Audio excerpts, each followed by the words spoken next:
Assalamualaikum warahmatullahi wabarakatuh. Selamat siang untuk dosen kita, yaitu Ibu Lilik. Di sini kami akan mempresentasikan eh, apa yang udah kita cari, yaitu tentang keragaman adaptasi, interaksi, hubungan simbiotik, potensi pemanfaatan moluska untuk tugas biologi laut. Dan kami dari kelompok 2 yang beranggotakan Dika Adi Prasetyo dengan NIM L1024056.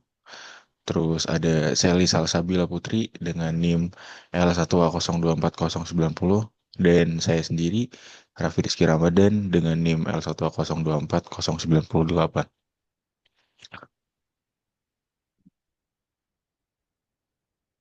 Next.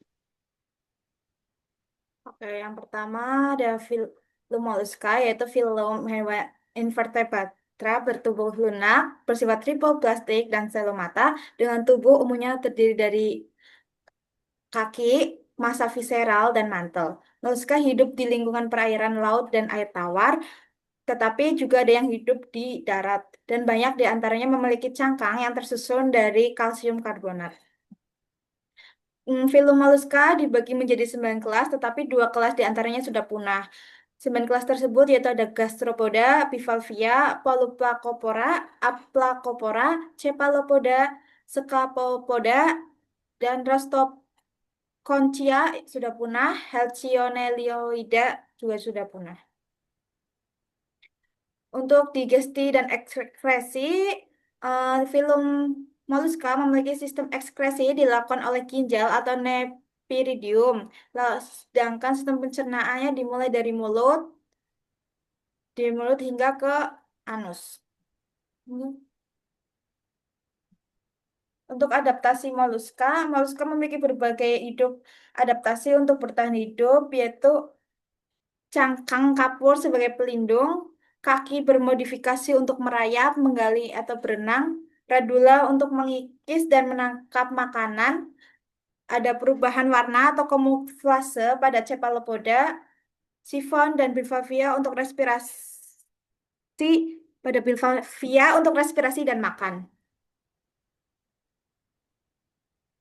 Oke, untuk interaksi moluska sendiri, moluska berinteraksi dengan organisme lain melalui predasi, misalnya itu gurita yang memangsa ikan. Dan yang kedua itu ada herbivori, yaitu siput memakan alga dan tumbuhan. Dan yang ketiga, itu kompetisi dalam memperebutkan ruang dan makanan. Dan yang keempat, peran sebagai filter feeder yang mempengaruhi kualitas di perairan.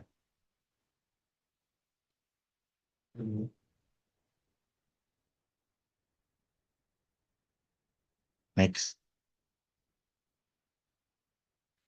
Oke, selanjutnya ada hubungan simbiotik moluska.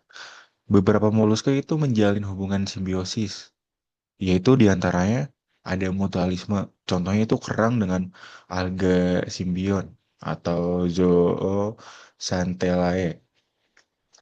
Terus ada komensalisme. Contohnya itu siput menempel pada organisme laut tanpa merugikan inangnya. Dan yang ke- dan yang selanjutnya itu ada parasitisme.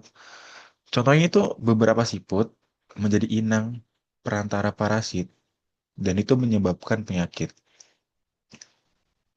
Oke.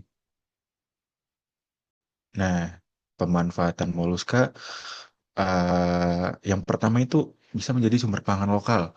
Daging moluska dimanfaatkan sebagai sumber daya protein hewani oleh banyak masyarakat di pesisir. Terus selanjutnya itu ada sumber ekonomi dan budaya. Cangkang itu dapat digunakan untuk kerajinan, perhiasan, dan perlengkapan adat yang bernilai jual. Dan itu juga salah satu ya sumber ekonomi bagi masyarakat di pesisir.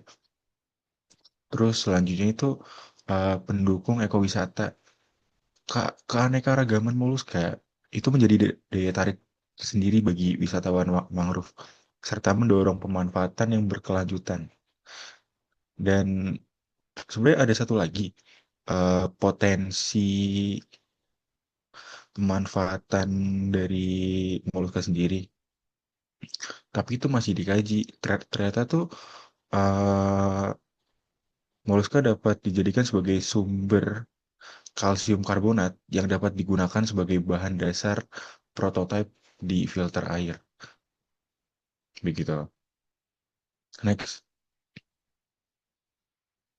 Oke, kesimpulannya, moluska merupakan hewan bertubuh lunak yang memiliki keanekaragaman dan kemampuan adaptasi yang tinggi. Moluska juga berperan penting dalam ekosistem laut melalui berbagai interaksi dan hubungan simbiotik dengan organisme lain. Selain itu, moluska juga bermanfaat bagi manusia sebagai sumber pangan, ekonomi, dan juga pendukung dalam ekowisata. Sehingga eh, perlu dilestarikan dan dimanfaatkan secara berkelanjutan.